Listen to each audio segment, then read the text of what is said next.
This is Monty in the Morning, the show Phoenix Magazine readers voted #1 talk radio show in Arizona. #1 during your morning commute. #1 whenever news breaks during your day. And #1 whenever and wherever you want to talk sports. Now it's time for Monty in the Morning.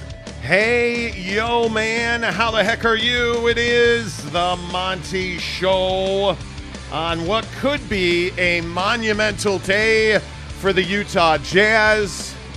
Finally, the NBA summer has arrived, which I am super stoked about. We should get some real answers around the NBA today, and I think as we go through this NBA draft talk today, we're going to talk the Lakers, Kyrie Irving. We're going to obviously talk all about the Utah Jazz and just how impactful they'll be today. And boy, what a day it is for the Utah Jazz. So stick around for that.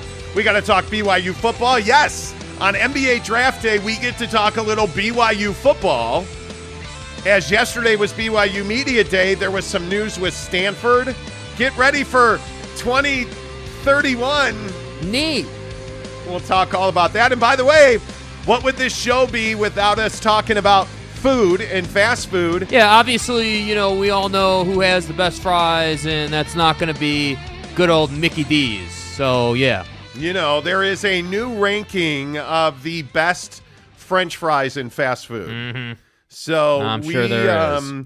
We shall see.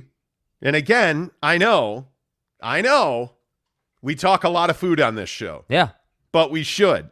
Yeah, absolutely, we should. 100%. Yeah, So, dude. You know. I'm fat. I want to. James Knight says, sup, lads. James, Hello. Good morning, sir. Good to see you. Anish RVP says, your permission from last year made me hate y'all, but now I get it. Your pessimism from last year. I can't read.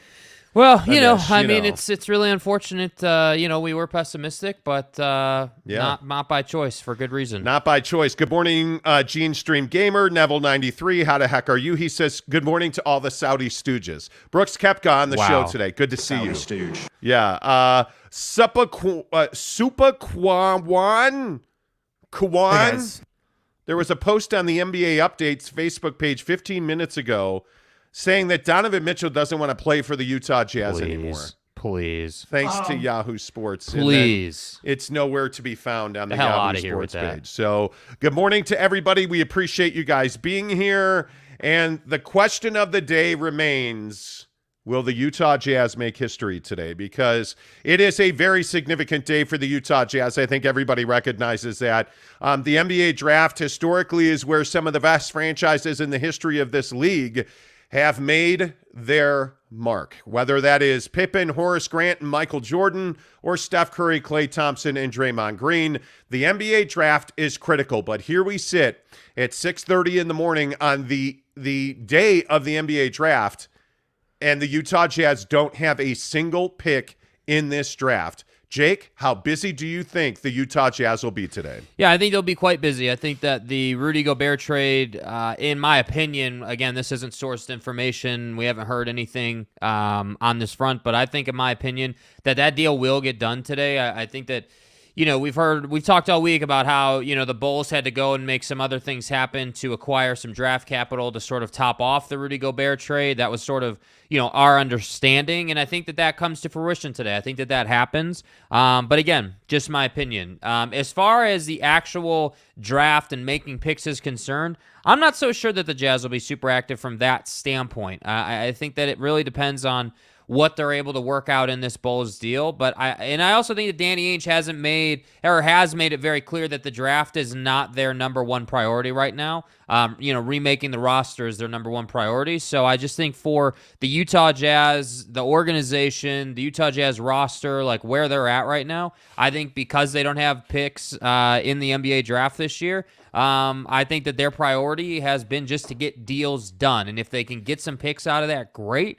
But ultimately, the priority needs to be to change this roster, and they're going to do that through trades. Well, and I think one of the biggest questions, again, for the Utah Jazz has to be, what's your priority right now? If you're the Utah Jazz, is your priority getting draft picks? Or if you're the Utah Jazz, is your priority remaking the roster of the top 8 guys that are going to contribute to this team, to the Utah Jazz this coming season. And I would tell you that I think their priority should be remaking their top 8.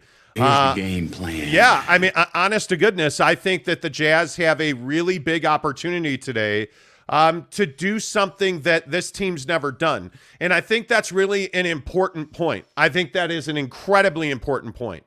And that is that you cannot do what this team, the Utah Jazz, have always done. And with all due respect to the Miller family and what the Millers did for this town and for the Utah Jazz and Utah Jazz fans, we can't continue to hope and believe that this Utah Jazz organization can operate the way that it always has, because it's always operated in a fashion that has gotten you close, but not over the hump. And going to the NBA Finals is great. Don't get me wrong. Going to, the Bulls and the Jazz and all those great series and the history of the Utah Jazz and all of that, I mean, it's special. It's unique. I completely agree with that. But it's time to win an NBA championship for the Utah Jazz. It's time to become that franchise that we've all hoped and dreamed for so long. Is Ryan Smith the right owner of the Utah Jazz to do that? I don't know. I guess we'll find out. But my main point is, I think the Utah Jazz should not be trying to trade for a draft pick today.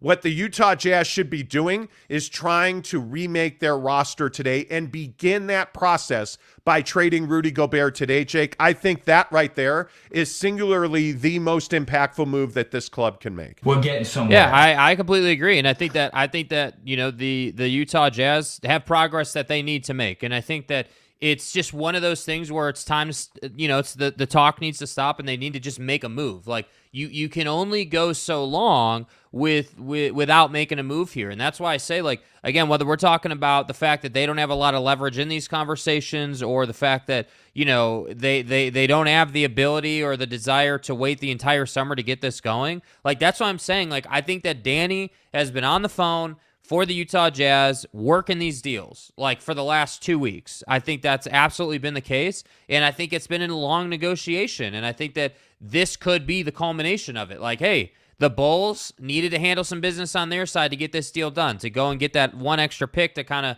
cherry on top the deal to really solidify and cement the value. And that's what I think is going to happen. Honestly, I would be a bit surprised if we heard no, Utah Jazz news today, if there just wasn't a single thing that happened today. And I also wouldn't be surprised if the Rudy Gobert deal went down today. That's what I would expect to happen. Honestly, that's what I would expect to happen. Yeah, I think I would be surprised if Rudy Gobert wasn't traded today. It's been very quiet, as you would expect. I mean, yesterday was a day where not much happened, although we're going to talk about this Jeremy Grant larceny, theft, however you want to describe that deal. Right. We'll talk about that in a minute, but it was unsurprisingly quiet yesterday, because yesterday is that day where you don't expect much to happen.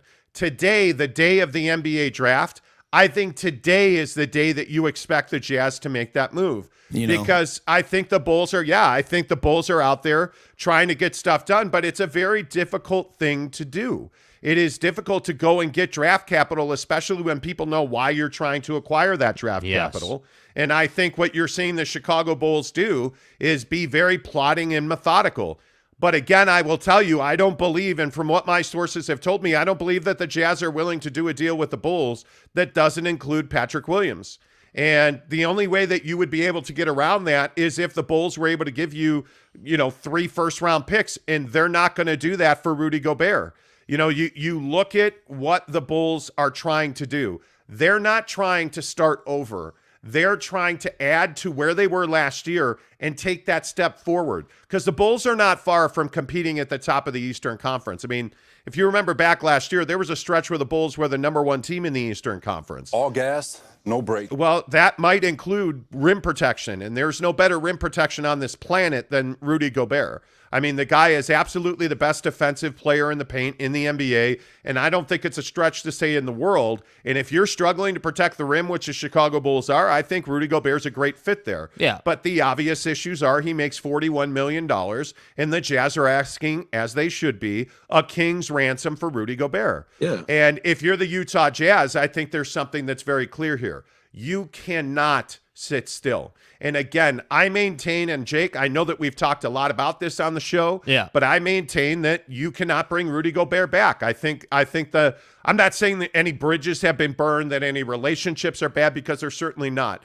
But when you look at the chemistry issues that existed in this locker room last year, my opinion is the best move is you have to remake this roster. And when you have a guy making 23% of your salary cap that is in demand around this league, there's no better option to do that with on this team than Rudy Gobert. Yeah, and I think it doesn't have really almost anything to do with Rudy himself. Like, I think that the bigger issue is just the dynamic at play with the guys that are around him. Just the same way it works for Don, it works for Rudy. And I think, the other thing is that Don and Rudy don't work together real well either. I mean, we would be probably having a different conversation if these two guys really liked each other and played well together, but they don't, unfortunately. And so now we're here. And so when I say that it's not optional to trade him, I don't mean from the standpoint of Rudy did something wrong or Rudy is somehow some cancer for this team, because he's not. I just think that what you have in this current roster. And again, just like you were saying, because he makes 23% of your overall cap, I mean, it's just an impactful thing to do to move that money and turn one guy into like 5 guys or 4 guys, whatever it ends up being, depending on the picks that they get. So that's why I say, like, they need to make their dollar go further than it currently is right now. And going further would also include more athleticism, better wing defense, all these areas that we've been talking to you guys about for probably the last 6 months or so. We've been having this conversation, which is literally insane. That's gone by so fast, I feel like. But that's the thing you have to remember, that this isn't just about moving on from Rudy. It's moving on from how the money's allocated to one guy on your roster. Man, I think that's such a good point, and that's why, Jake, not only are you less attractive than me, but you're less intelligent. But that's a really good point. I mean, when you talk please about respect my privacy, I kid. It's not a thing where Rudy Gobert is a bad basketball player. He's not at all. Yeah. And again, one of the things that we've talked a lot about on this show is Rudy's impact defensively. And I saw a bunch of people talking to me on Twitter yesterday about the fact that I said Rudy Gobert is responsible. He plays a big role in the struggles of this Jazz team on the perimeter in defense. And yeah, I do believe that. I think when you're Rudy Gobert and you are as impactful as Rudy is on this club, I just don't think that you can not wear a lot of the responsibility that comes with being one of the best defensive players in the world. Facts. And for me, Rudy Gobert is a guy that has a ton of value because he is so prolific defensively. But if we're truth-telling, and again, this show, is the truth in Salt Lake Sports Talk, I am telling you that Rudy Gobert, his biggest weakness is his perimeter defense. He is not very good at defending the pick and roll, especially the three-point shot on the pick and roll. He has struggled to defend guys, whether it is Terrence Mann in the corner, whether it is Christian Wood at the top. He has struggled to defend guys when teams like Dallas, when teams like the Clippers, when teams like Houston, when teams like Minnesota have switched and isolated Rudy Gobert against a guard. Rudy Gobert has struggled to do two things: guard that three-point line and make a quick decision. Mm-hmm. And we've seen that repeatedly over the last 2 years. Now, is that Rudy's fault necessarily? No. I think Rudy Gobert is being asked to do a lot of things outside of his abilities. And anytime you do that, you're asking for trouble. And I think that's what you've seen with Rudy here. That doesn't mean that Rudy Gobert is a bad player. I'm going to say this again. By any stretch of the imagination, this does not mean that Rudy Gobert is a bad player. But what it does mean is that there's an opportunity to improve your roster and to improve your on-court performance if you're the Utah Jazz. And I think you do that by trading Rudy, adding perimeter defenders a la Patrick Williams, and adding draft capital. And if you're able to do that, you're going to get a player like Patrick Williams from the Bulls. You're going to get a pick probably at the back end of the first round, which in my opinion is a huge win for them. And if the Utah Jazz are able to do that, I think it's a win-win for everybody. Because again, I will say that sources close to Rudy Gobert have consistently told me he has not now, and at no time has he ever asked for a trade away from the Jazz, but he is open to relocation. He is open to a new scenario. And I think if you went to Rudy Gobert today and you said, hey man, you just got traded to the Chicago Bulls. Your thoughts? Rudy Gobert's answer, in my opinion, would be Salt Lake City's been great to me. I love it. I will always have a special place, but I'm excited to go to a club that can compete at the top of the Eastern Conference and potentially help them win an NBA championship. Yeah. And that's exactly how Rudy should feel. I don't think there's anything wrong with that. Yeah, and I think if you're a Utah Jazz fan, the way you should feel is that we're chasing championships here. Yes. Ultimately, like I don't care, about the name on the back of the jersey. Honestly, if this was a conversation about Donovan Mitchell, I would be criticizing him about his mid-range game, about his lack of defense, his lack of leadership. Like, I think both of these guys have things that they need to work on, and I think that the trouble is that.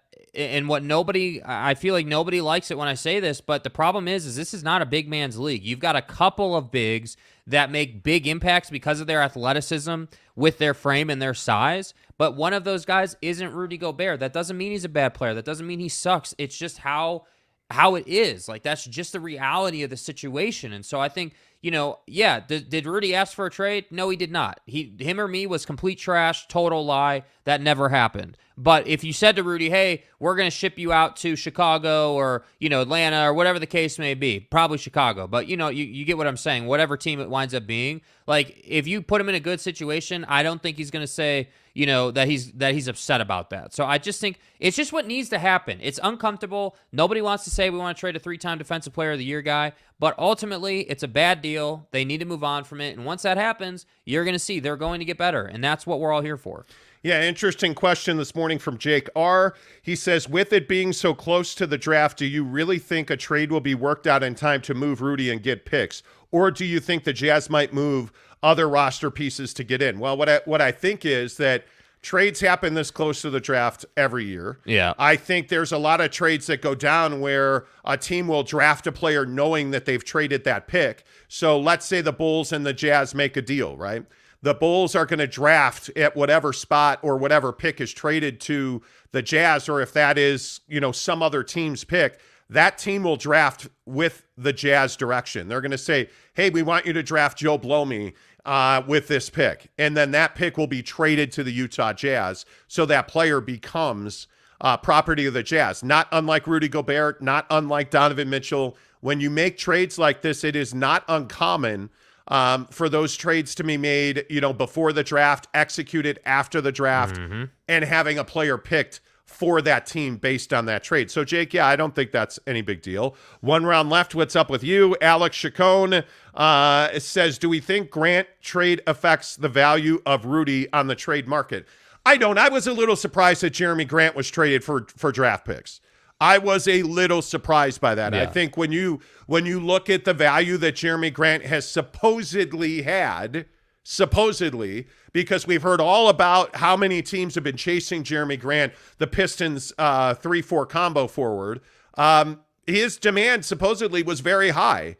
But that trade never materialized, and we talked a lot about that at the deadline, that Jeremy Grant was probably that guy that most people thought was going to be moved. Yeah. But that trade didn't go down. So what happens, it goes down in the summer. And I'm not surprised that it's Portland. I truly am not, Jake. I think he is a very effective running mate for a guy like Damian Lillard. Yeah, and I think what no one's talking about, and the reason this deal got done the way it did, is because Detroit needs picks. Detroit is a team that needs to continue to retool and put guys around Cade Cunningham. That's ultimately what Detroit is looking to do. And by the way, sorry if there's any Detroit Piston fans listening, but I don't think that you got to be a title contender next year. I think if you're a Detroit Pistons fan, you're hoping to scratch your way into the postseason. That's what you're hoping for. So that's why I say Jeremy Grant is another guy that's a veteran on a really young team that needs to go. And so that's why he got moved for picks, in my opinion, because Portland's going to say, okay, well, you guys want to be in the draft. We just want to put someone next to Dame that can actually contribute and be a difference maker,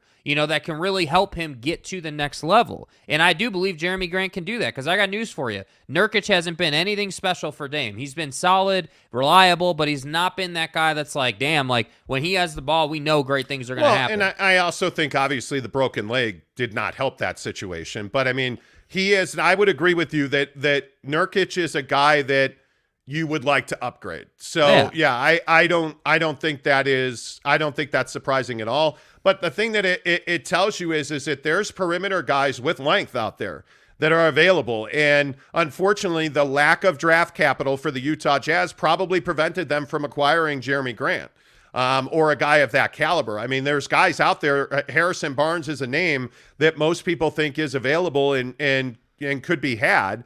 Now, do the Jazz have the goods to make that happen? Probably not in a one-for-one deal. That would probably have to be a situation where a third team was involved so that the Sacramento Kings get draft capital out of it. Did you make the Bulls trade before you tried to go and get Harrison Barnes? That'll tell you everything you need to know. That's a great question. You know what I mean? And that's why I say, like, there's incentive to get the deal done. When we talk about, hey, will deals get done tonight for the Utah Jazz? I wouldn't be surprised if the Rudy thing got done. No, neither would I. Because that gives the Jazz something to work with here. I can't express this enough that right now they just don't have a lot to work with, you know, as far as like having picks and like having guys you can move. And like right now the Jazz are calling people and saying, hey, we want to move Rudy Gobert. Here's what we're asking for. You know, let us know. That's essentially what they're saying. They're not able to say, hey, we want to move Rudy Gobert and we're willing to include our second-round pick in 2081. You know, they can't even say that. 2081. You know what I mean? Like, they can't even say that. I'm sorry, who's the projected first number 1 overall pick in 2081? I don't know, bro. I have no idea. I have no idea, bro. How about one round left's comment? Bulls Jazz final would be icing on the cake for this upcoming season. My God. If the Bulls make a Rudy Gobert trade and then the Bulls and the Jazz wind up in the NBA finals, good night. Could you imagine that? Be great. That would be great. Would the trade be worth it for Jazz fans because now you're in the NBA finals? Can you imagine Don going to the rack trying to throw down on Rudy? Who wins that battle? Like, oh my God. I can't even. Give it to me, man. I want it. I want it. Oh, that would be. I want it. Jazz fans would be so thirsty for that. Are you kidding me? My God. Anish says, what about moving Bogey and Conley for wing length guy? Well, the question is, if you're thinking about trading Bogey and Conley in the same deal, I mean, obviously those are two aging players. And the question is, who's going to give up a young wing with length to get two aging players? I mean, is that a deal that could be done with a Miami for a Tyler Hero and a Duncan Robinson? I don't know. Is that, to me, that's not enough value. Yeah, I don't think that's a deal that I would do if I'm the Utah Jazz. Not. Yeah, I mean, obviously not. Yeah. That's a big question, though. MC Season says, what percentage is that Jazz Bulls seal a deal? That's really hard to measure. Monday I'd have told you 85-15. Don't lie to me. Today I feel like we're probably somewhere in the 70-30 range. Are we clear on that? I think today's the day that it's going to happen. If that deal's going to go down, I think there is no more value than there will be today. I just think with the Utah Jazz and their needs, I think today is that day. Yeah. Good morning. Rudy Sanchez says, what's up? Sean Mirazinski says, if I was offered one pick for him, though, especially a 25 first, I'd hang up instantly. I'd want multiple firsts, preferably earlier than 25. Yeah, you would love to get that. But the problem is, I think we would all love that. The problem with that logic is that no team needs to do that to get Rudy Gobert. No. The Jazz, you need to understand, the Jazz are over a barrel here. Like, I hope people get this. Like, they're not in a position to dictate to these teams and say, hey, you need to give us another pick. They're not in that position. And anybody negotiating with the Utah Jazz who isn't leveraging them and saying, hey, we know that you guys are basically maxed on your cap. You don't have picks right now. Like, anybody who is not leveraging the Jazz in that way is doing it wrong, frankly, just from a business negotiation standpoint. That's exactly how I'd be having the conversation with Danny Ainge. And I think that the Utah Jazz need to get this deal done simply to get the ball rolling on the rest of the season so that you can start moving the Conleys of the world and the Bogies of the world and really, frankly, even the Royce O'Neals of the world. These guys, you got to get it going because you want to get this roster solidified. Don't forget about the head coaching search, and then, you're right into camp. So, that's why it's so important to get this deal done tonight. Yep, totally agree with that. James Knight says, love to see Aussie Dyson Daniels projected to go top 10. He is projected to go to Indiana, and he's a big dude. I mean, That's a 6'8", 195 guy that I think once he is surrounded by better talent, Dyson Daniels becomes a much better player. Yeah. So it's going to be interesting to see how that works. BB says, let's go Jazz. Hope they make some moves.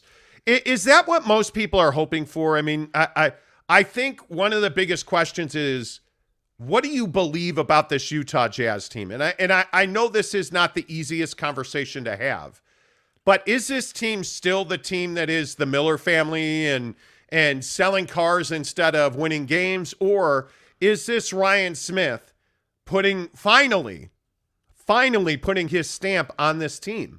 And I think one of the biggest questions this week after the jersey reveal and leading up to this draft is, do Utah Jazz fans truly trust Ryan Smith? I want better fucking execution. Well, you do want better execution. And I think the question is, do you believe that Ryan Smith will do what's best for the Utah Jazz? Or will Ryan Smith ultimately do what's best to sell jerseys and make money? And I think that's a big question. I mean, this is a guy that is not used to losing money. This is a guy who's used to making money. You don't become a billionaire by losing money, right? So, and I don't have any problem personally with making money. I think making money makes the world go round. You didn't buy an NBA franchise as a profit and loss statement. To me, you bought an NBA franchise to stroke your ego, to win games, to win championships. I mean, this is a franchise that has a fan base that is thirsty. There's no thirstier fan base, maybe Sacramento, but there's no thirstier fan base than this Utah Jazz fan base. And that's why I say I think one of the big questions that has to be answered right now is this version of the Utah Jazz owned by Ryan Smith any different than the previous incarnation owned by the Miller family, especially post LHM, post that run that got you to the Bulls, post Stockton and Malone, if you will? Is this organization, the current version of the Utah Jazz, any different than Gail Miller's Utah Jazz teams? The answer is I don't know, and the proof will be in the pudding. Action is going to determine the answer to that question, Jake, and I think it is one that you have to get because, again, not to be redundant, you can't keep doing the things you've always done. Yeah, and I think that I think that, you know, I was not a big fan of how they rolled out these jerseys. I was not a big fan of how the UFC press conference was handled, or the lack of a conversation around, the community and like what the Utah Jazz specifically can do. We heard a lot of, hey, the community is going to be at Vivint, and that's kind of what our focus is. And I just would have loved to see more out of the jersey rollout. Yeah. And I think when we talk about, is this Gail Miller's team, basically the same, version of it, just a different owner, or is Ryan Smith going to do things differently? I think that remains to be seen as well. But the thing is he has a choice here. And I think that's, again, going back to that question, which I think has been the best question so far, will they trade Rudy Gobert today in the NBA draft? The answer to that question that we get when it's all said and done tonight, will tell me everything I need to know about Ryan Smith and how damn much he wants to win a championship. Because if you want to win a championship, you're going to get a deal done tonight, and then you're going to use that momentum to trade Mike Conley and Bojan Bogdanovic for younger guys if you want to win a championship. Chris Trost on YouTube says, is getting Patrick Williams a must in a deal with Chicago? Yes, it is. In my opinion, I think if you simply take the trade that so many Bulls fans have thrown out there, which is Kobe White, Nikola Vucevic in a first-round pick, I just don't think there's a tremendous amount of value in that for the Jazz.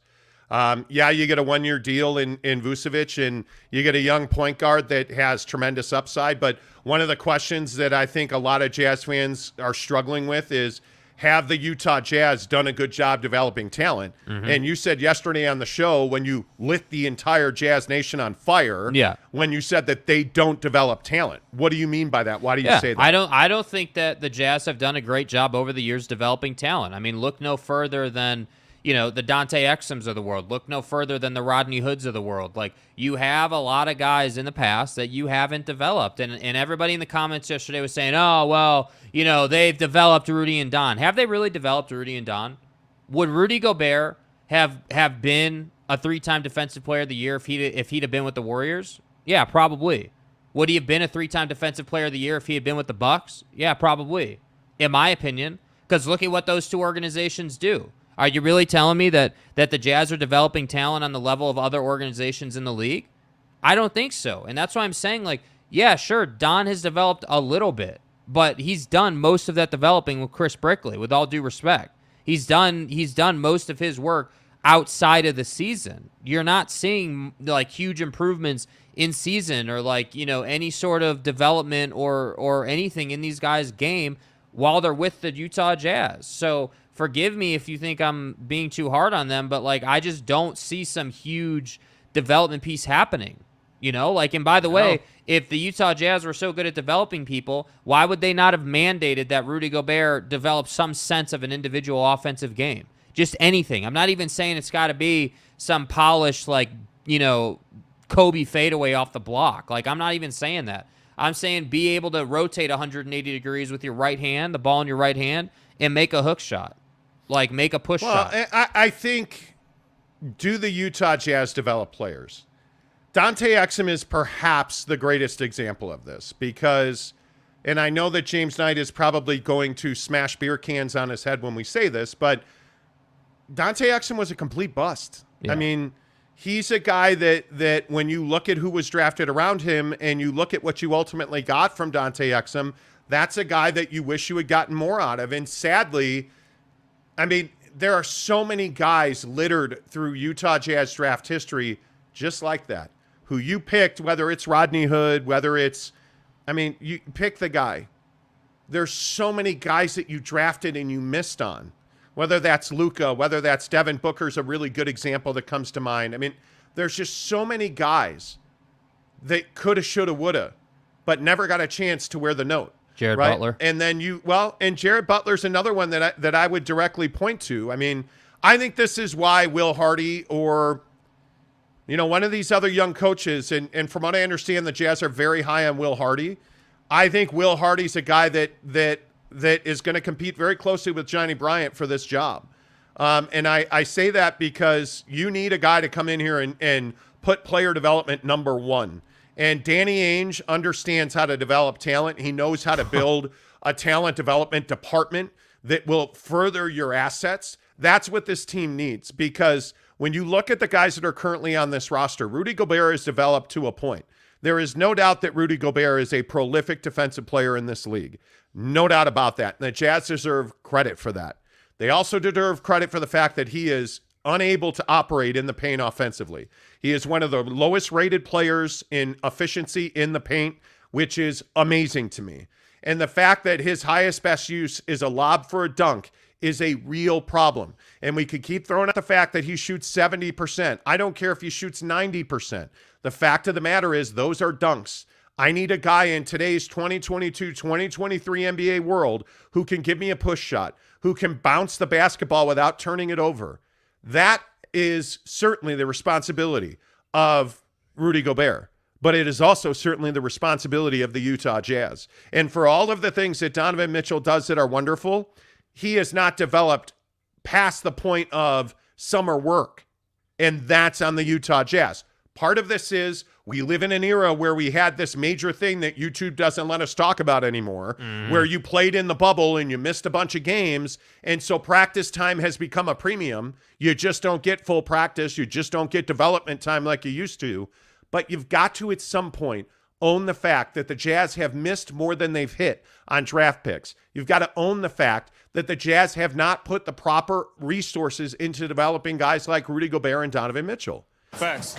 And again, I ask, is this organization any different under Ryan Smith than it was under Gail Miller? Because that's ultimately where we get the answer. What's been the difference to this question? What's been the difference so far? It's been 2 years. Well, not much. And if we're truth-telling, which is what we say we do on this show, the difference is Ryan Smith came in with a bang and it has been bust. Ryan Smith has not had much to crow about. And even if you throw out the first year, like, hey, the first year was like the warm-up year. You know, I'm just getting my feet wet. I'm just kind of getting settled in the organization. All right, throw out the first year. Totally cool with that. But then this year, what was this year? You know, He's more than comfortable in his role. This year was, hey, I'm going to bring Danny Ainge in and hand him the keys to the organization. That's what this year was. That's what I've heard repeatedly out of Ryan Smith. And again, I'm not making assumptions. I'm going off of what Ryan is telling the media and telling the public in the very few opportunities and the very few questions that are asked of him. He has said repeatedly, Danny Ainge is driving the bus, man. I've given him the keys. His exact words were something like, hey, I hire the best and let them do their job. Okay, great. But what happens then if it doesn't work out or it doesn't go the direction you want? Is that on Danny Ainge or is that on Ryan Smith if you're a Jazz fan? So that's why I say, that's why tonight is so important, man. The Utah Jazz have to do something in the freaking 2022 NBA draft, bro. A lot of teams are getting better tonight. Will the Utah Jazz get better tonight? I really hope so. It's a big question. Gavin Rasmussen. Hello. Looks like Spurs are shopping DeJounte Murray. I think there's a possible deal for the Jazz. I do not. I would love there to be, but probably not. That's a guy that I'd be really excited about. That's a guy I would trade Donovan Mitchell for. Yeah. I would move Donovan Mitchell to get DeJounte Murray. There's no doubt in my mind about that. Alex Chacon says Trey Burke, another example of a failing to develop talent. Yeah, absolutely right. That's what I mean. People can be pissed, but it's just the truth of the matter. The Jazz are not elite at developing people. They're just, it's not where they are yet. And I really hope you're right. Listen, I want to make it clear. I hope they get better at it, man. I'm tired.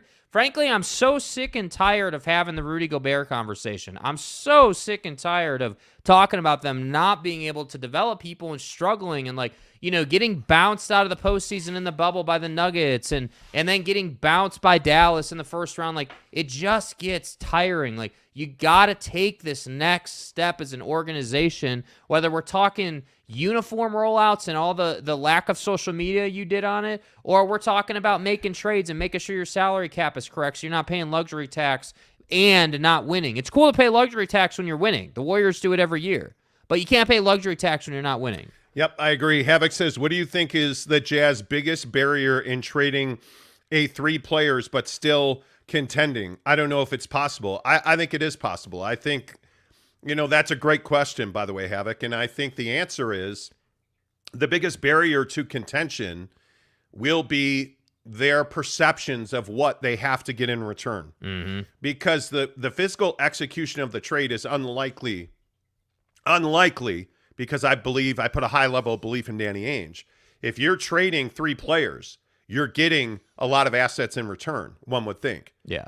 If you trade Rudy Gobert and you bring in Vus, Patrick Williams, and a draft pick, you're already a better team. Mm-hmm. Nikola Vucevic makes you a better team. Patrick Williams backstopping that trade makes you a significantly better perimeter defensive team.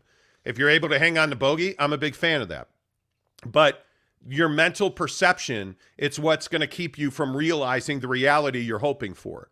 And so that's why it takes big balls to make big trades. Mm-hmm. You have to have the courage. If you're a guy like Danny Ainge and if you're a guy like Ryan Smith, you've got to have the courage to trade Rudy Gobert. And when I woke up this morning, I was feeling pretty dangerous. But the question is, does Ryan Smith feel dangerous today? And the answer is probably not. And not to be pessimistic, but I mean, Ryan Smith to this point has not shown me that he's got the cojones to do what you got to do. But seriously, on that front, I think I'm glad you brought this up. Do you think that Ryan Smith is super involved in the draft tonight? Do you think he's sitting next to Danny while Danny does his thing? Do you think he's in the bit? I would guess he's in the building, but I don't know. And this is what I mean. I'm not trying to be Mr. Negative about it or be that person, but I really, tell me if I'm wrong, please. I would love some people to give me their opinion on this in the comments. Do you think that Ryan Smith is super involved tonight? Do you think he's in the same office as Danny while Danny's doing his thing? Do you think he's there? I have some reservations about that. I don't know if he's there or not. That's me just genuinely giving you my thoughts. No narrative behind it, no nothing. For me personally, the way I feel about it is I'm not sure that he's actually there tonight while Danny does his work. I would definitely be there if I was Ryan Smith, but I don't know if he's there. I think he will be there. I think Ryan Smith will be there. I think he's a guy that he's somebody that I think knows when to be there and when not. I think one of the things that I got out of that presser the other day was that Ryan Smith understands what he doesn't understand. He hired basketball guys to do the basketballing. And I think Ryan Smith is smart enough that, yeah, he'll be in the room. He'll be a voice at the table. He won't be the voice at the table. I think that's Danny Ainge. And I think you don't hire a guy like Danny Ainge to then walk in the room and put your thumb on the guy. You think Dwayne Wade's there? I don't know. He's kind of been around the world doing his fashionista thing. Yeah. Which hasn't exactly been received well by the fan base, by the way. I don't know. A lot of haters on that. You know what, dude? I'm so over the conspiracy theory Dwayne Wade's girlfriend's wife's mom's cousin's daughter's friend designed the Jazz uniform. Like, I don't care. They suck. You know who designed them? Ryan Smith designed them because he's the owner. The buck stops at Ryan Smith, right? Yeah. Like, I don't care who actually who actually designed the uniform. Ryan Smith approved them. And so for my money, I don't care if Dwayne Wade had a hand in it. Ryan Smith approved him. I don't care what they do tonight. I'm going to judge Ryan Smith on what they do tonight because he's the owner. The buck stops at Ryan Smith, right? You brought in a guy like Danny Ainge. Danny Ainge is going to do Danny Ainge. There is no doubt about that. If you felt these balls. Yeah, exactly. She-Sun says, trade Gobert to the Bulls for Vuce and Kobe White. Not happening. No, it's not enough. Happening. I agree. It's not enough. It's not enough. That's just not enough. One round left says, our development is really hit or miss. Neither Ty Corbin or Quinn really like to run rooks. No, they didn't. I think that's an excellent point. Another important factor. That is an excellent point. It's an excellent point, and I think, again, the Danny Ainge thing, hopefully Danny Ainge prioritizes that because you're seeing the benefit of it in Tatum and Brown. You're seeing that directly. I totally agree with that. Cade Christlieb says, no, I think Ryan Smith is too busy talking about a weird UFC fight at the Viv. Ouch. But do you see what I mean? My goodness. Like, that's what I'm saying. Like, I think the fan, I think the fan sentiment right now is not super positive. Like, I think that people are a little frustrated with how the jersey thing went down. They're frustrated that the purple jersey specifically was essentially an insurance policy because nobody liked the new uniforms. And they're frustrated that Ryan Smith is doing appearances with Dana White in front of a brick fireplace talking about guaranteeing selling out the Viv for a UFC event instead of guaranteeing it's going to sell out for the Jazz in their new threads on the new court in a postseason game. That's what I think fans are frustrated about. And again, I would love to hear your guys' opinion on this because I want to know, like, how do you guys feel about this? I think it's one of the most important aspects of what's going on with the Jazz right now. Like, regardless of what happens in the draft tonight, like whether they do the deal or don't do the deal or whatever, and we'll talk about it tomorrow, obviously. But regardless of what happens with that, how do you feel about Ryan Smith when the season begins? That's what I'm waiting for. That is a big question. I think you're looking at a situation where guys will be defined tonight. Damn right. Guys will be defined tonight. Ryan Smith will be defined as an owner. Danny Ainge will be defined as a CEO. I want more. Justin Zanuck will be defined as a general manager. And I think when you look at the moves that are ahead of this club and you begin to realize how substantial these moves will be, I think you have to understand that there's going to come a point where the continued, I don't know if failure is the right word, but the continued lack of action leading to on-court success is going to become too much for certain Jazz fans to handle. Mm-hmm. And I think already, and we can spin the way Ryan Smith spun and said that, well, when fans walk into the team store, they're buying the yellow shirt. Well, I disagree with that. I think that perception is always reality. The perception is that Ryan Smith hasn't won a whole lot since he walked in the front door. Frankly, since he bought the front door. Mm-hmm. He's not won a whole lot. And whether that is on the court, whether that is, any of the Mike Conley contract, the Rudy contract, the Don extension, what has really worked here since he got involved? Yeah. Saying that Joe Ingles isn't going to be traded, and then what everybody knew, Joe Ingles was getting traded. Mm-hmm. And you look at this summer has to be the beginning of something new. This summer has to be better than your uniform rollout was. Razzle dazzle. Yeah. This draft, these trades, this roster, your next coach, early results before the All-Star game leading into what could be one of the first crown jewels in your ownership time. Yeah, dude. The NBA All-Star game in Salt Lake City. It has to go well. And I don't know that Ryan Smith really appreciates that right now. Yeah. I don't know that Ryan Smith really understands that the Utah Jazz are in an incredibly important time. And I don't know. Maybe I'm naive. And I'm open to the fact that I'm naive. Maybe this is all they're thinking about.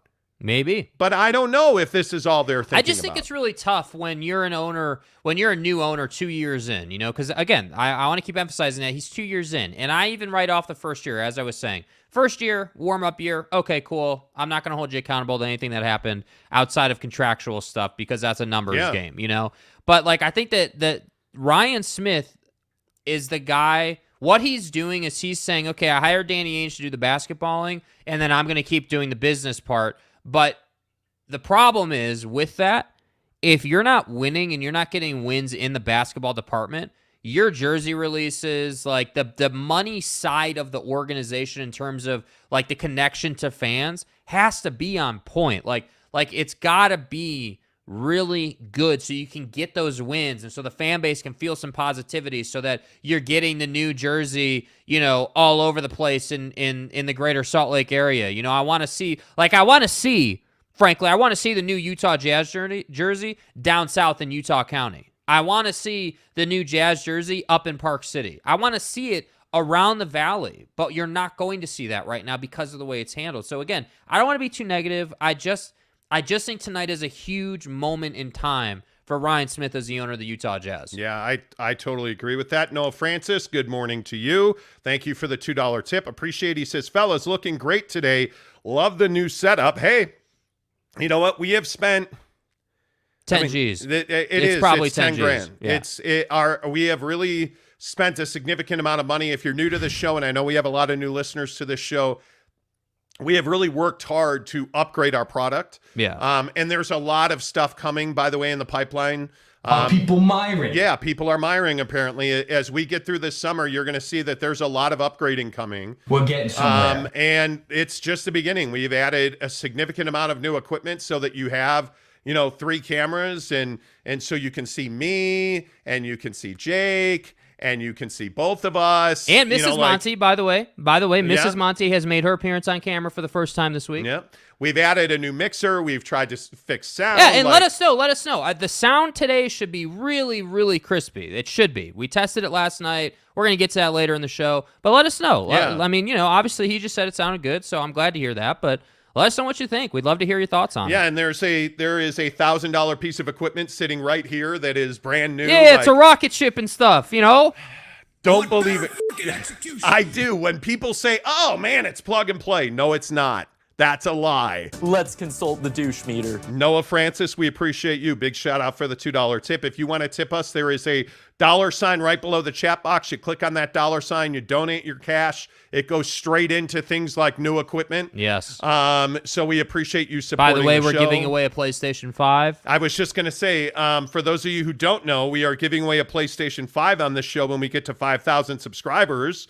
Very close. And we are at 4864. We're very close. Dude, we were, by the way, I just want to point Wow. this out. And this is a credit to you guys. And I'm not trying to do the whole corny, like, thanks for listening thing, but I feel obligated to say this at this point. Yesterday on the show, I believe we were at 4817 to start the show. Yeah. And today, what did you say? 4864. 48. I mean, that's, I'm not a math major, but that's a lot of new subs in one day, and I really appreciate that. Wow, we really appreciate that. Thank you for supporting the show.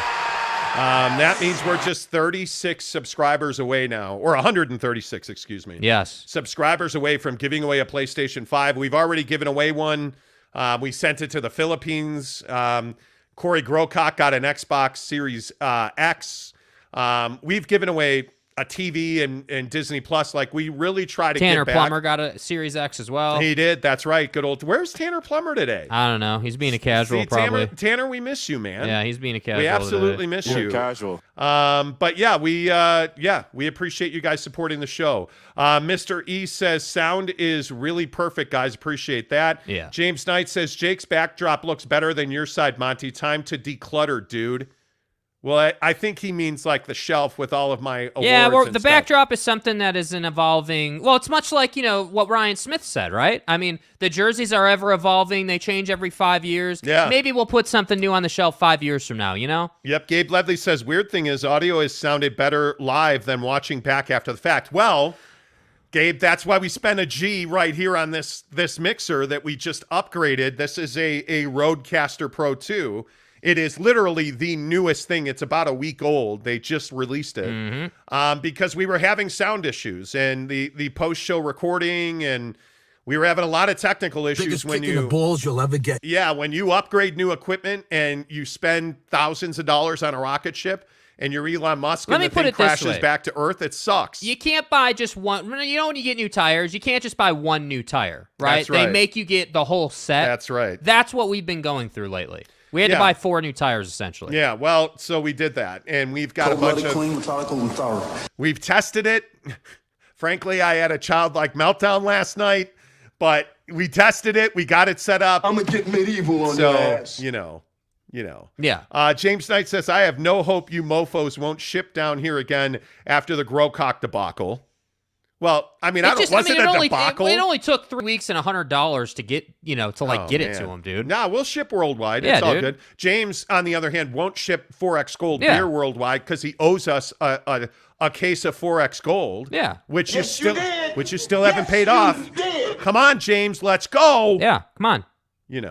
Neville 93 says, this is the show I have always waited for every morning. I love that stuff that you guys talk about in The Real Thing. Don't ever become fake like the TV show. Keep it up, guys. Thank you. Appreciate that. Yes, sir. Alex Chacon says, this really is the only good show to come to for Jazz news. Everyone else is unwatchable.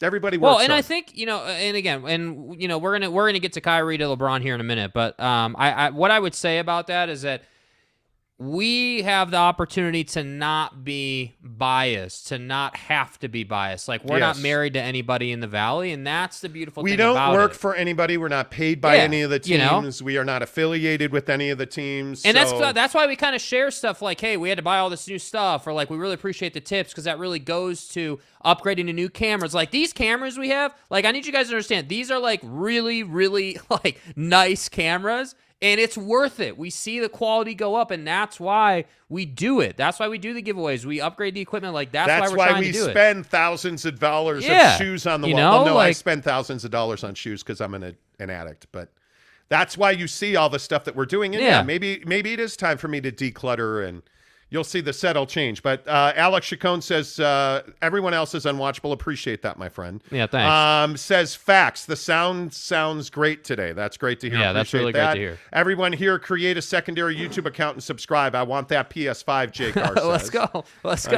Hey, man, I'm not going to comment on all the ways you can connive to get the new PlayStation we're rolling out, but Came from the bottom, says, just subscribe to your guys' page. I watch every morning. Keep up the good work. Thank you. Thank you. You guys are the best. Kyle Kern says, thank you, Kyle. Hull Bully says, the show is definitely the best Jazz podcast. David Locke is a headache, and half the rest aren't worth the time. David Locke, it's tough for David because he works for the club. You got to keep that in mind as well. Appreciate you. Any tip that you send to this show, trust me, it goes into new equipment. So if you'd like to donate, please. If not, thanks for being here. Give us a thumbs up. Whether you donate money or not, please give us a thumbs up. Like this show. It does help the show travel. It helps the show grow. Let's talk about Kyrie Irving, because I think this is one of the biggest stories today. Kyrie Irving is supposedly at an impasse with the Brooklyn Nets, and he will be traded, allegedly. Kyrie Irving will not play beyond right now for the Brooklyn Nets, and there's a lot of questions around that. Kyrie Irving has a massive player option. He has a week or so left to opt into that player option, and the question is, what will he do? Because he wants to play, and we I take credit for this, and this is another thing, if you listen to the show, we try not to do it too much. It's all on YouTube. You can go and find it. It's all on YouTube. And on my Twitter feed, The Monty Show, Monty, The Monty Show. Yeah. But we reported first the other day that Kyrie Irving wants to play for Miami or the LA Lakers. And it looks like the LA Lakers are trying to make that happen. LeBron and Kyrie, as I was told this week, their relationship is just fine.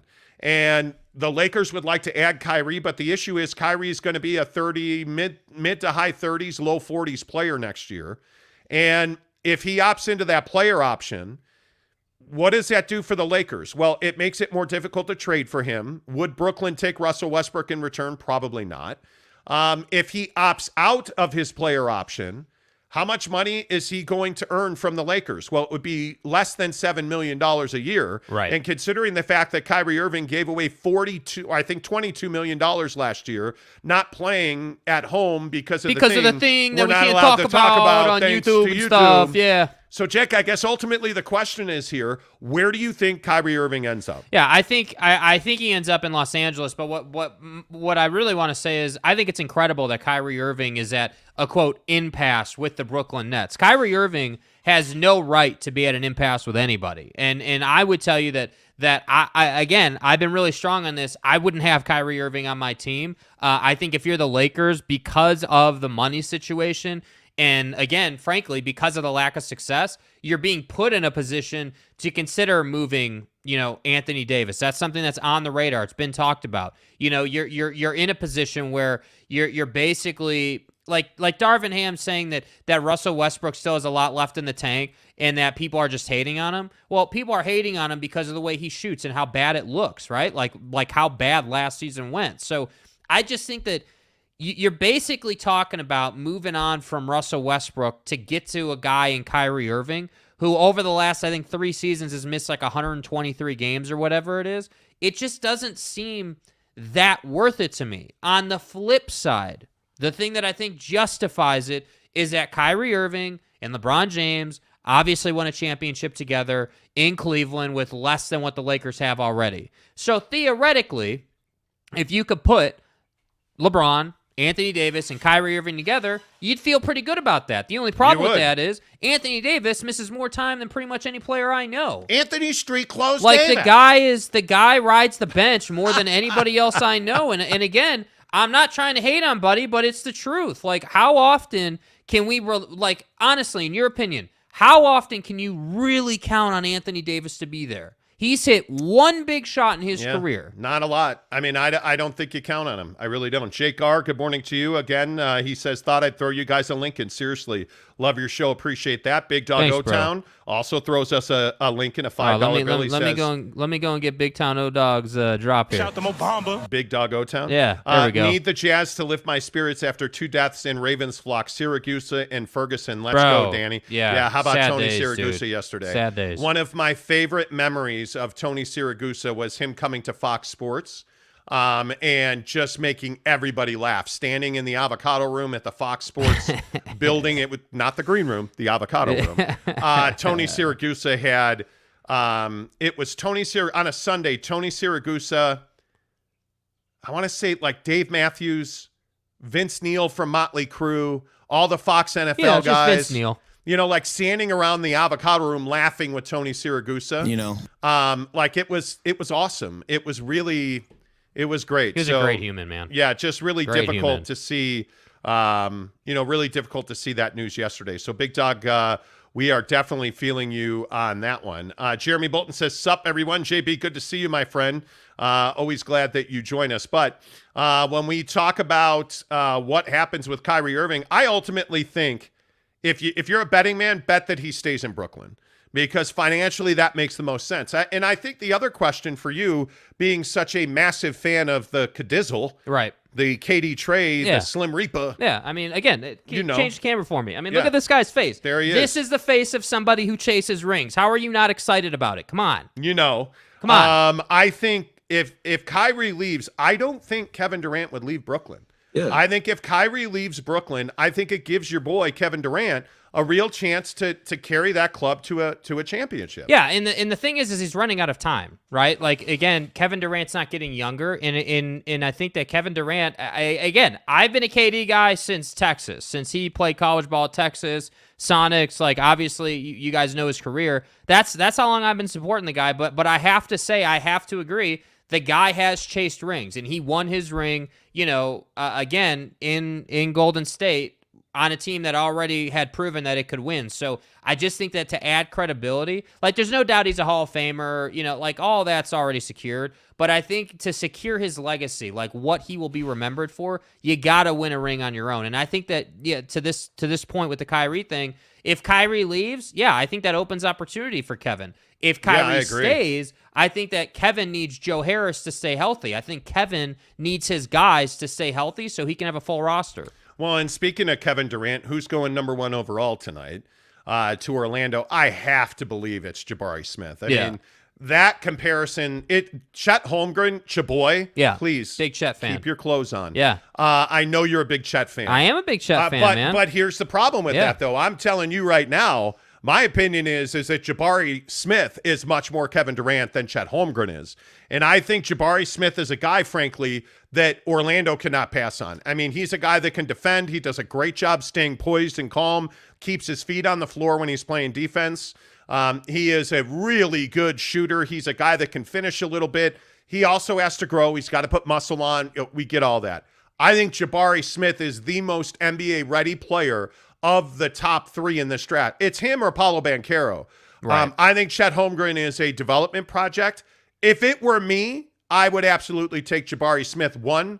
I would take Banchero 2, and I would take Chaboy, Chet Holmgren. I would bump him down to 3. Well, I think the way the picks line out, I actually think this works out really nice. And I don't disagree with that. I think, first of all, let's start at the Kevin Durant comparison. So I actually think that Jabari Smith and Chet Holmgren both have flashes of Kevin Durant. As I said yesterday, I think the big difference between the two is that Jabari Smith has a ton of athleticism that Chet just doesn't have. Yeah. However, I think Chet can be a lethal mid-range player. I think he's got good handle for his size. He can knock down jumpers. Obviously, the guy's got to lift weights.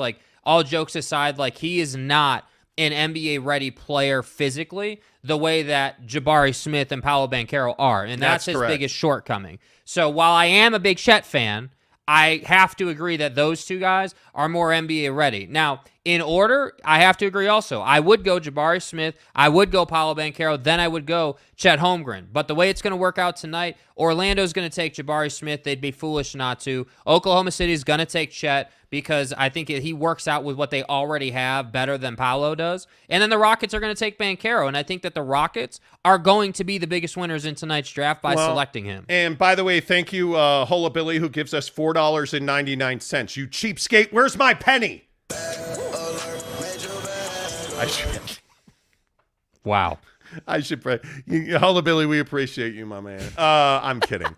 The surprise though to me is why Paolo Banchero is not going to go number 1. I mean, and obviously because he plays at Duke. Duke is Duke. Duke is Duke. Coach K is not there anymore. Yeah, we saw a lot of Banchero this year, and I just think his skill set's unbelievable.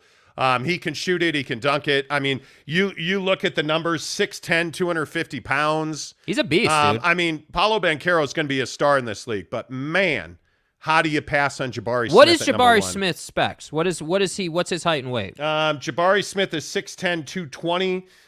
He can create off the dribble. You see why they're comparing him to Kevin Durant. You can kind of see, hey, Kevin Durant is that 6'10", 7-footer guy who's right in that same weight range, who's and again, I can't emphasize this enough, the athleticism.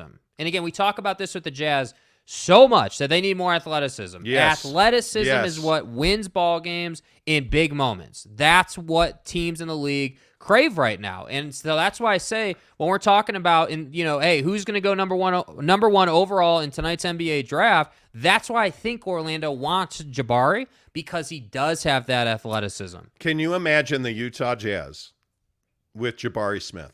Bro. I can't. I don't even know. But that I would think be amazing. It's a fair point. But that's what I'm saying. Get the Rudy deal done. Get it done. Move on. Get past this. Get it going, because you need to. There's so many opportunities tonight that you could take advantage of potentially. Not Jabari Smith caliber opportunities, obviously, but they don't need Jabari Smith caliber guys right now. They need guys who have athleticism that they can develop. And by the way, adding Banchero to Houston, Paolo Banchero to Houston. Oh my God. They're only getting better, man. They're only getting better. How are you going to? Yeah, how are you going to defend that team? And I mean, right now, Because you look at the talent that Houston has. I mean, and don't forget, they moved on from Christian Wood, and Banchero's going to fill that slot. Which, by the way, how do you trade Christian Wood to Dallas if you're Houston? Because I think Christian Wood's upside is phenomenal. Well, they clearly didn't. Yeah. Well, but I think this also goes into the Rudy Gobert conversation. It does. This is it's why the same ideology. It's very difficult to have Rudy Gobert the centerpiece of a championship caliber club. Yeah. And I think that's why when you send him to Chicago with Zach LaVine, and you send him to Chicago with DeMar and with Lonzo and hey, you're missing the most important player, Alex Caruso and his headman. This is the thing in my mind that makes it very difficult to hang on to him. Yeah. What's up, Samuel Johnston? Appreciate it. $5 tip from Samuel this morning. He says, love the show. Any truth chance behind Gobert going to Minnesota possibly or another team more likely? I don't see the Minneapolis connection here. And obviously they want Karl Anthony Towns to play the 4. I think it's much more likely that Atlanta and Minnesota make a trade and Clint Capella ends up. But again, this is a chance for the Jazz to be the 3rd team in a big trade. Yes, it is. And I think if you're Minnesota, I don't think there's any doubt you'd likely rather have Rudy Gobert to Clint Capella, but he's making $41 million. And if you are Atlanta, wouldn't you love to add D'Angelo Russell to that rotation? Yes, you would. And if you have Trey, DeAndre Hunter, and D'Angelo Russell, and you don't have, a guy like a Clint Capella, I mean, it makes it much easier in my mind to win if you're Atlanta. I mean, now John Collins, I think, has tremendous value. I don't think he has value as a 5. I think he's a 4.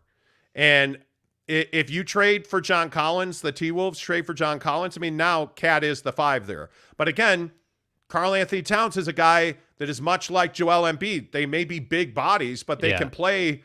They can, like Karl Anthony Towns. Yeah. Karl Anthony Towns can play the 3-4-5. Yeah. Karl Anthony Towns is a guy that gives you flexibility. John Collins can defend the 3-4-5. Yeah. And he can play offensively in a 3-4-5 set. So I think that gives you flexibility. Whereas if you trade for Rudy Gobert, I think he is your center. And he's a guy that's, again, 23% of your salary cap to play. God, that's a big number. 25, 30 minutes, maybe. Maybe. To not be on the floor in the biggest moments. That's the question. And I don't necessarily believe that you need to take Rudy Gobert off the floor in game situations offensively. I just think you have to move him out of the paint in game situations. Well, we saw that adjustment on a Quinn. I mean, if we remember, we saw that direct adjustment of all right, taking him off the floor didn't work, but keeping him on the floor is a liability. So how do we find that middle ground? And that was one of my favorite adjustments out of Quinn. But again, that's what I'm saying. These teams have a lot of opportunities to create flexibility. And I would agree with that.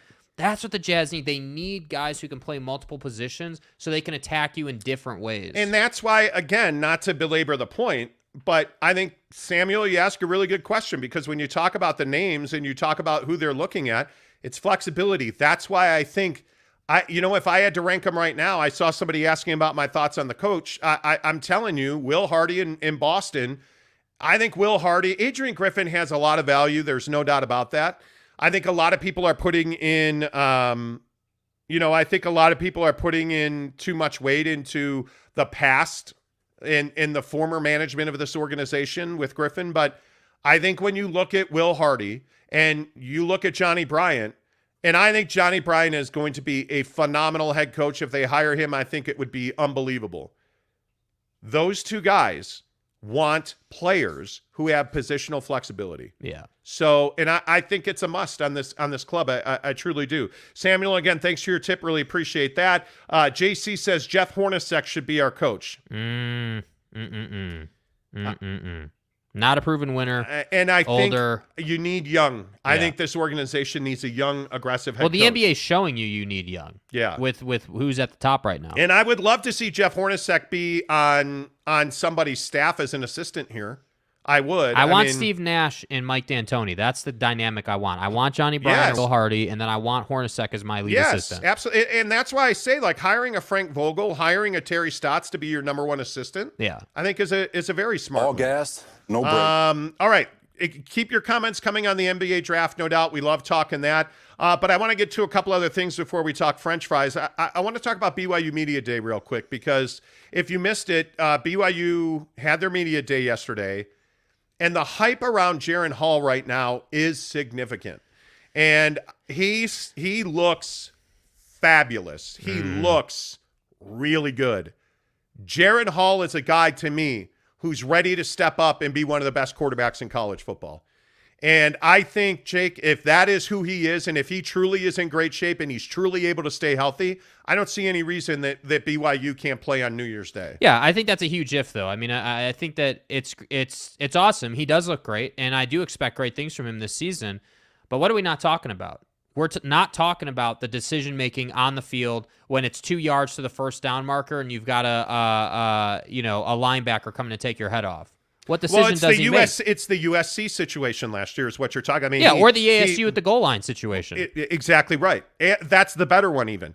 ASU, he's running down the sideline, cuts in to try and get into the end zone, and he's out for 3 weeks because he fractures ribs there. I'll drop that. Like, at some point, every quarterback matures. Correct. And they step out of bounds. And that's what I'm hoping for out of Jaren Hall this year. I have no doubt. I would agree that Jaren Hall has worked his ass off this summer. No doubts that he has the capability. He is a mobile, obviously, he's a mobile quarterback. He's got a good arm on him. I think that he has great leadership qualities based on what we saw last year. But I want, again, much like Donovan Mitchell, I want to see BYU #1 quarterback Jaren Hall make the adjustment. Stop trying to take on the linebacker. Make the correct read. Don't force the football into two deep safety double coverage. Don't show me that. Show me you're willing to check it down. Show me you're willing to step out of bounds. Show me you're willing to hand it off to Katoa and get that first down as opposed to trying to be a hero and audibling out of the play. Like, show me you've matured, and then at that point, I think BYU can do big things. I agree. There's no reason they shouldn't be playing on New Year's Day. No reason at all. 100% should be there. But that's all going to come down to is he healthy for the full slate of games? Well, and I also think, there is a question about the viability of a guy like Jaren Hall for an entire season. It's make or break time, right? I mean, you look at the talent he has. I have huge hopes for Gunnar Romney. Mm-hmm. I think this is a huge season for him. Yep. And I think when you look at the talent that he has at wide receiver, and you're going to have running backs step up. Mm-hmm. You don't replace the caliber of running back BYU's replacing and not have a fall off. But I think one of the things we need to be careful about when we talk about BYU football this year is how much hype is too much hype on Jaren Hall, because if your offensive line can't stay healthy, Jaren Hall's not going to stay healthy. Correct. And I think if your offensive line can't stay healthy, your wide receivers are a little slower, right? I mean, you've got to find a way to keep this offensive line healthy. And by most people's account, BYU has put an entire offseason into really refining their off-field conditioning and strength training. And if they've done that, and I think they have, and I know that Kalani values it at a very high level, if BYU has done that in this offensive line and quarterbacks and running backs, really trench play on the whole, if they can stay healthy, there's no reason this team can't be playing on New Year's Day. And frankly, that would be my expectation, that this team would play.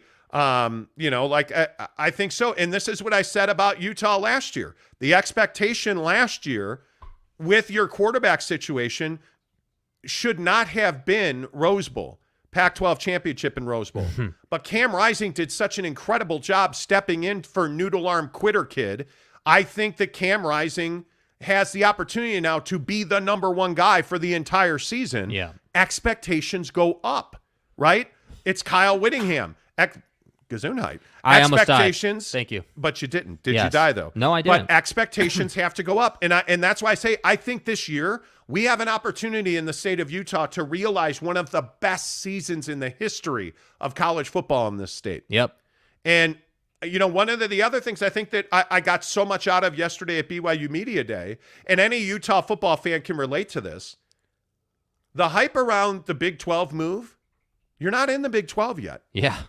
You're not. You got work to do. You better win football games this year because you're going into a league where you're probably going to be mid-table the minute you walk into that league, because I think everybody thinks with Oklahoma and Texas walking away from the Big 12 that all of a sudden that the Big 12 is going to become this league that nobody, has to worry about. Well, I got news for you. The Big 12 in football is a lot deeper than most people think. Yeah. And I know that BYU is very talented and they're recruiting their asses off right now.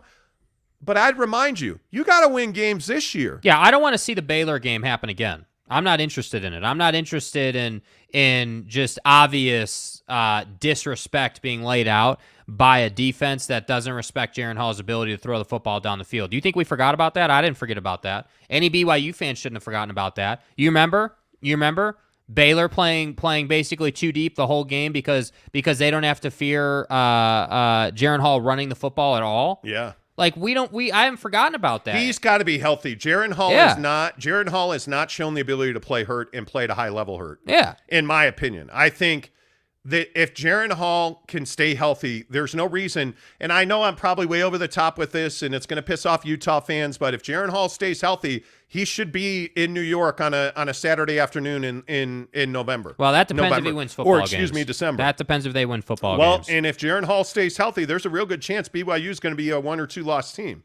I hope so. Yeah, I hope so. By the way. Yeah. The Stanford series kind of went away. Mm-hmm. You're going to play this year in Palo Alto, and then the return game, it's next year, right? Or no, it's in 2 years. Oh, wait, no, it's in 3. Oh, wait, it's in 2031? Vexes me. The home return game in Provo is 2031? I personally would like an apology. It's disrespectful, bro. Get damn, man! What do you think of USC? Oh, man. I think USC is going to win the Pac-12. That's what I think. And I know a lot of people are going to say I'm crazy, but they're really talented. And college football is a quarterback game. And USC, their transfer portal work, by the way, they hired a head coach you might have heard of in Lincoln Riley. USC is going to be very good. Yeah. I think Utah and USC are the class of the Pac-12. Agreed. And I look at historically Oregon's good. They're going through a lot of change there. Historically Washington's good. They're going through a lot of change there. I look at UCLA. UCLA should have been good for the last 3 years. They haven't been. ASU's in the crapper. I think Arizona's going to be much better. This league's going to come down to USC. Yeah. But this league is going to come down to Utah and USC. Yeah. And I think I always am going to favor Utah on the side of Kyle Whittingham's defense and Cam Rising, a veteran quarterback. USC is going to be very good. Yeah. And I know that's not going to thrill a lot of people, but yeah. And I'd love to hear your predictions, what you guys think. And obviously we're going to talk a lot more.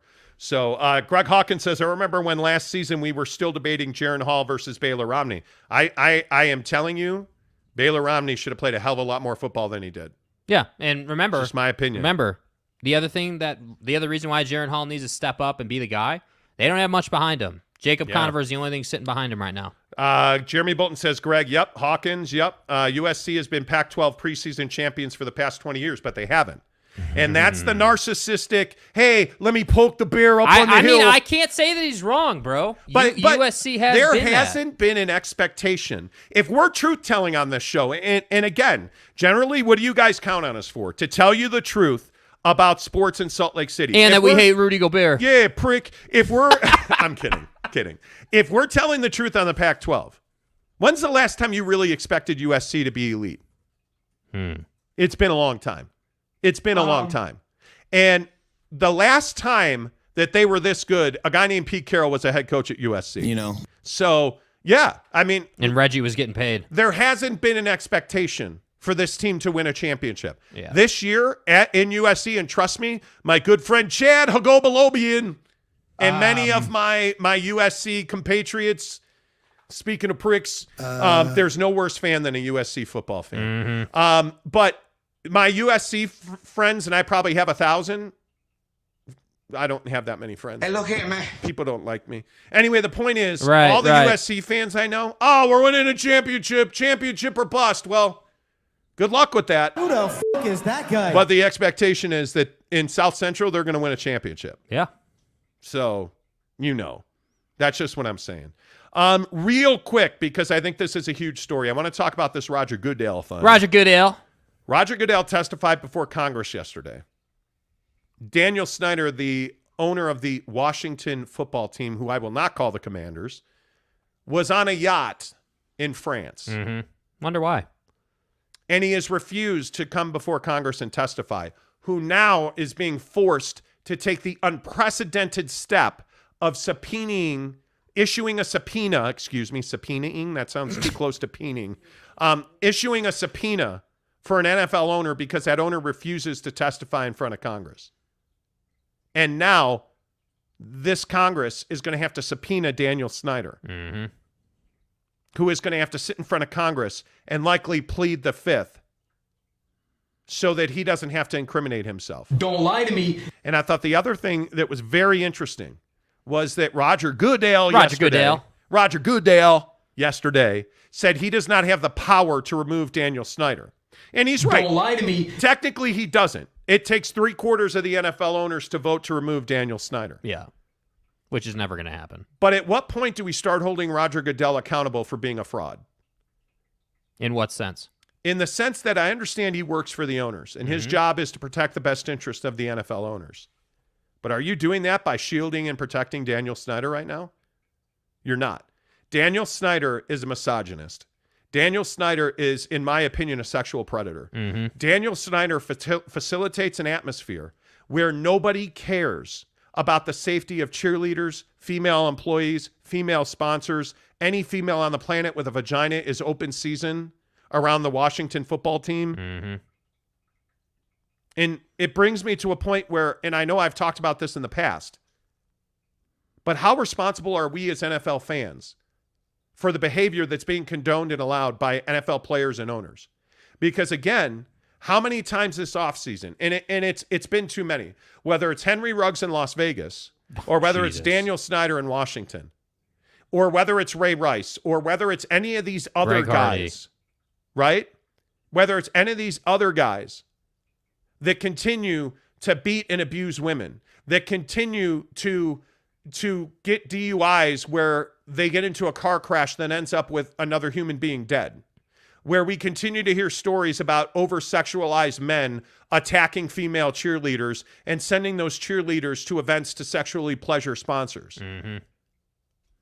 I am a guy that subscribes to the NFL Sunday Ticket. I'm a passionate Chicago Bears fan, and I am responsible for Daniel Snyder's behavior. On a very small, low level, as a fan who puts money into the NFL, I am responsible for Daniel Snyder's behavior. Well said. And I know that that's probably crazy talk, but at some point we're all going to understand that we have to value women. Yeah, I think that this is a really tough thing. Like, I think that I don't disagree that, for those of us, who subscribe to the Sunday Ticket and, even watching the game and getting the advertisers' value, because that makes the NFL money, obviously. Like, even that, I mean, on some level, we contribute to what's happening. But I think the overreaching point here is that, Roger Goodell needs to recommend that they vote him out or whatever. Like, that step needs to be taken, and I think anything less than that is improper. All of this on top of Deshaun Watson. Like, it's a really bad time in the league right now.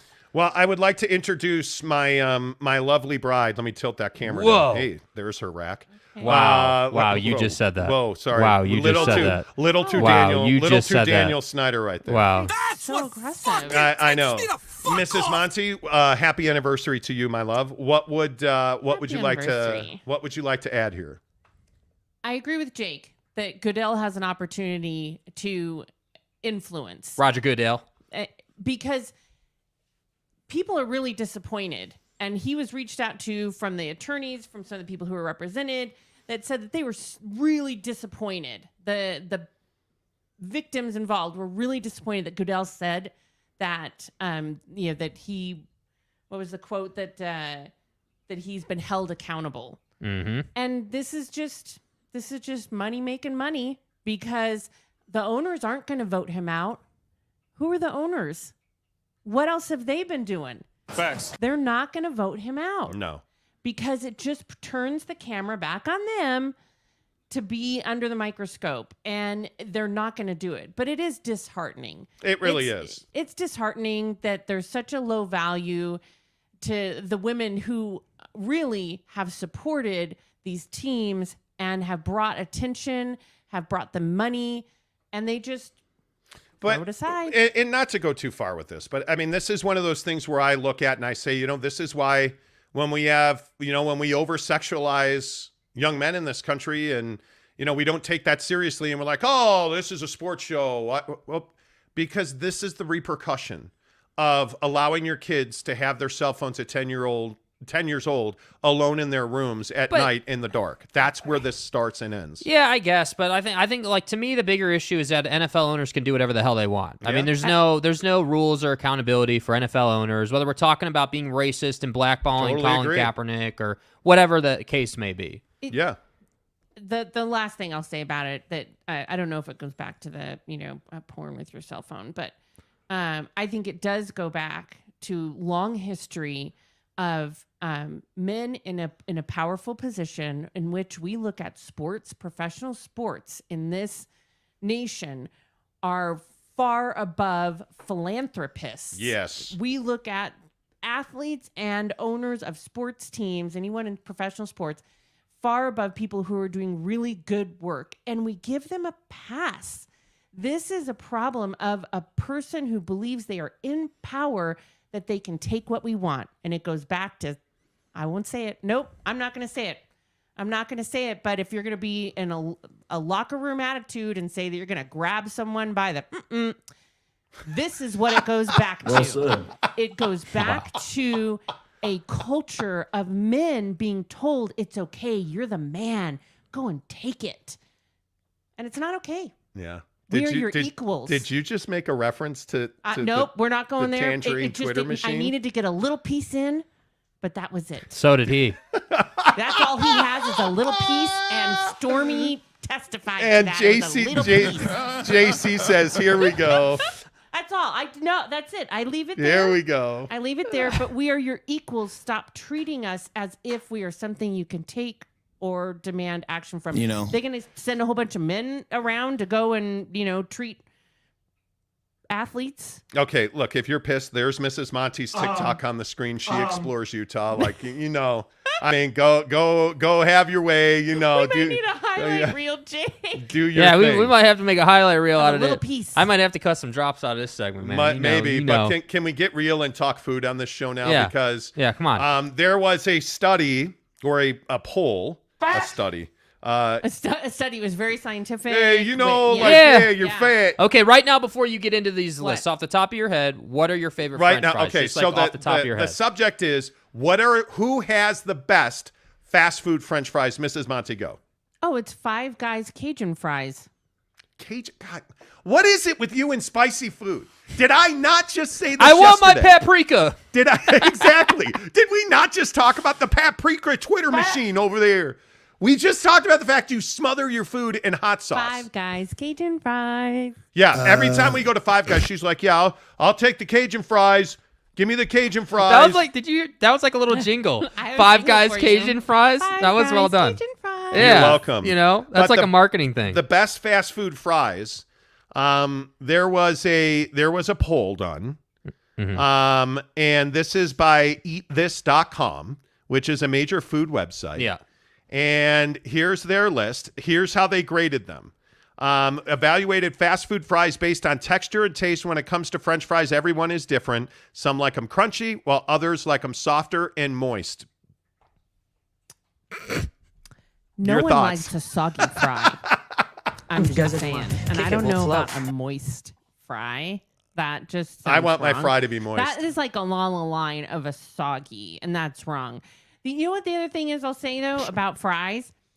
How many times did we, years ago, go to the grocery store and you can get those really big, thick, like steak fries? In right. Plastic bag. Oh, yeah. Like at the hot counter, the pre-cooked ones. The ones that are like by the terrible looking. They're on the wedges. heat tables. They're wedges. The wedges. Like the wedges. Fry wedges. Yeah, next to the fried chicken. Yes. That stuff's good. It is. It's not good for you, but No. it's good. You can get a plastic bag of, chicken or meatloaf and those steak fry wedges. Greg Hawkins wants to know who likes moist French fries. Nobody. Ugh, Nobody. why would you do that? Nobody.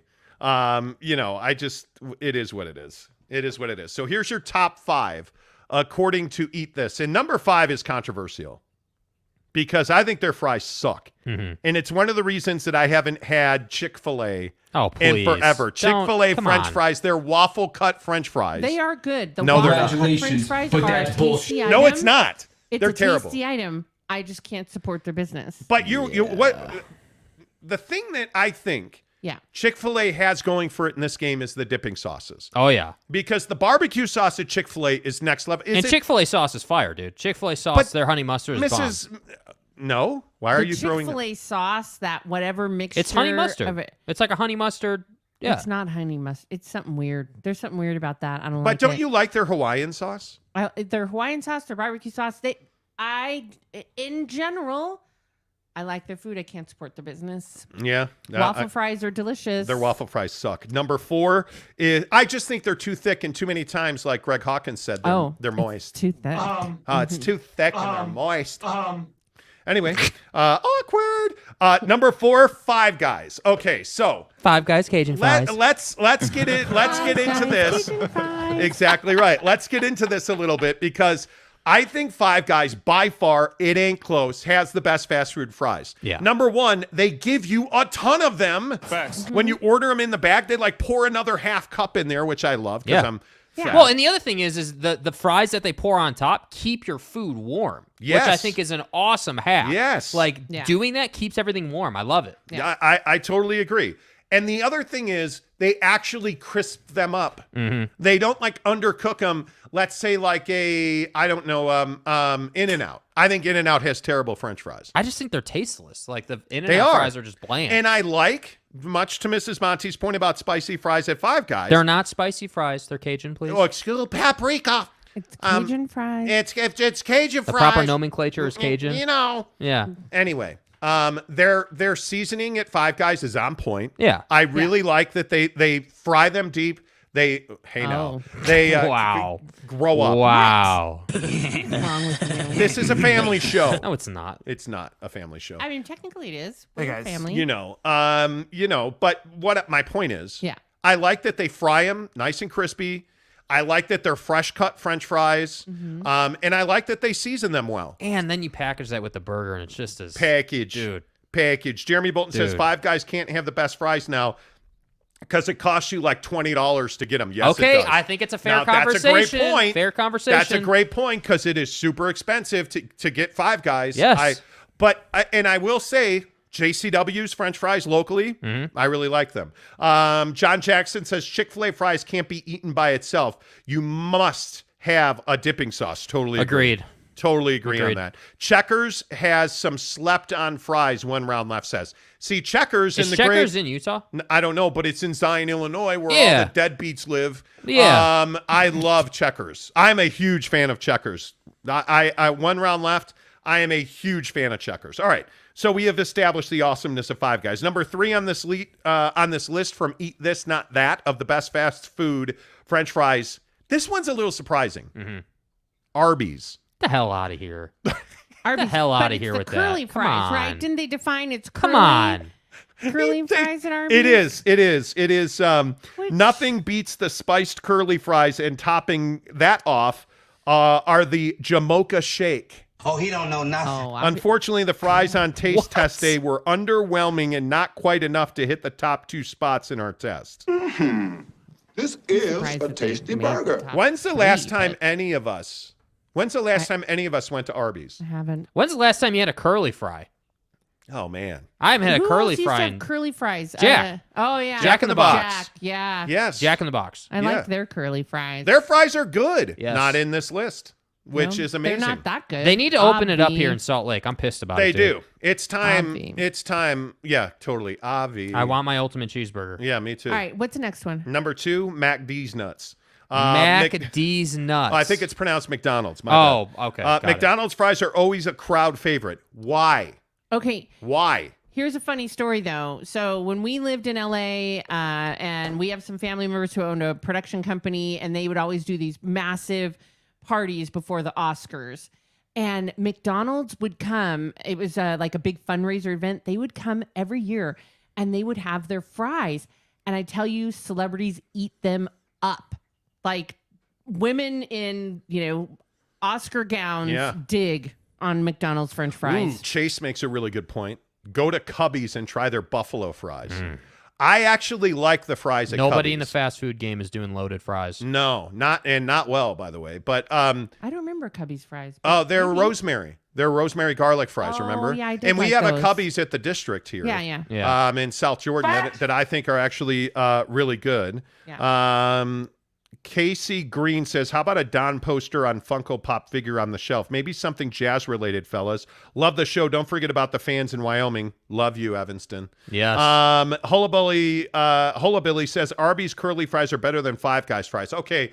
I haven't had Arby's curly fries. Tomorrow is Friday. So maybe it's French Friday. Maybe we just need to get some fries and figure that out. I said it was French Friday. See what he did there? It's French fries and then Friday, and then he put it together and it all works. You get it now? French You're Friday. funny.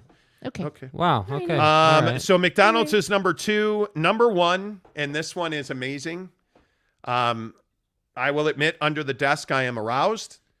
Because according to Eat This, Not That, the number 1 fry in the fast food game, Shake Shack. Come on. What? That is not. No. What the? No. What were you expecting? Portillo's, dog. Portillo's. Portillo's How is was Portillo's like not 9th. on this list? 9th.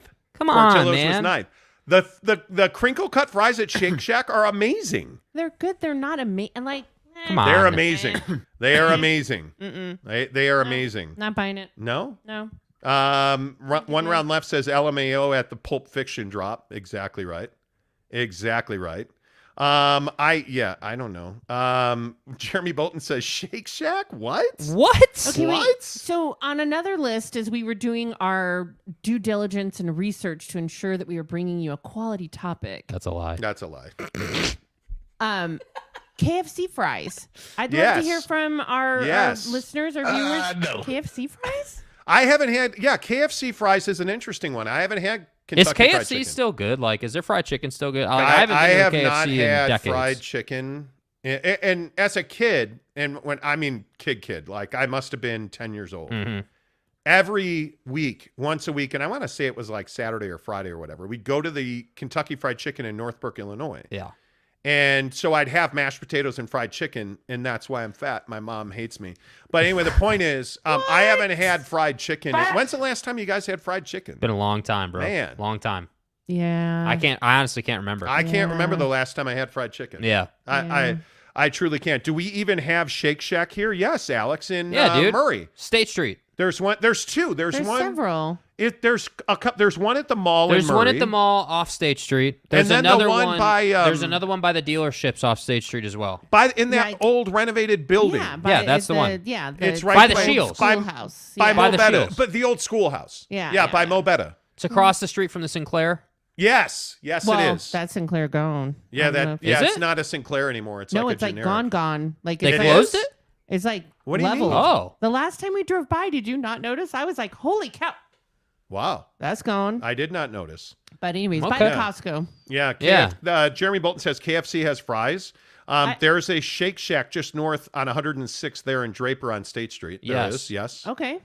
Mike Phillips says there's a Shake Shack right in front of Fashion Place Mall. Yes. Yeah, That's exactly the one he was right. referencing. Exactly right. Yes. In front of Fashion? Yeah, Anyways. by the Cheesecake Factory. Yeah. Anyways, there's Yeah. a lot. Alex Chacon says, damn, I got to get out of downtown more often. But you do have the best Harmon's downtown, by the way. Church's Chicken. Ooh, I haven't been to a Church's Chicken ever, I don't think. No. I'm not sure.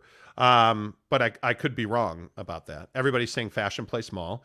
John Jackson says, when I was a kid, I loved KFC mashed potatoes and their gravy. Yes, Oh, dude. yeah. Yes. When I was a Me kid, too. you have to make like man. the little like mashed potato lake with the gravy, Yes, and you can yes. dip your chicken in that. Yeah, 100%. So good.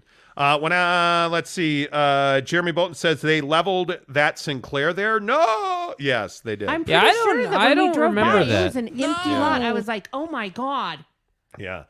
Jake R says, if I send you a Karl Malone Funko, would you put it in the backdrop? No. I would put his kid's Funko Pop in the backdrop. Yeah, we would definitely send it. We would put it on the backdrop, bro. Yeah, we trust me. And we really appreciate you guys offering to contribute. Massive changes are coming to this set. Yeah. So save it, please. Mike Phillips says Nashville hot chicken sandwich and crinkle fries at Pretty Bird is chef's kiss. There you go. We've not been to a Pretty Bird. Spitz fries are the best. Talking with Raphael podcast says John Jackson said it's called the Volcano.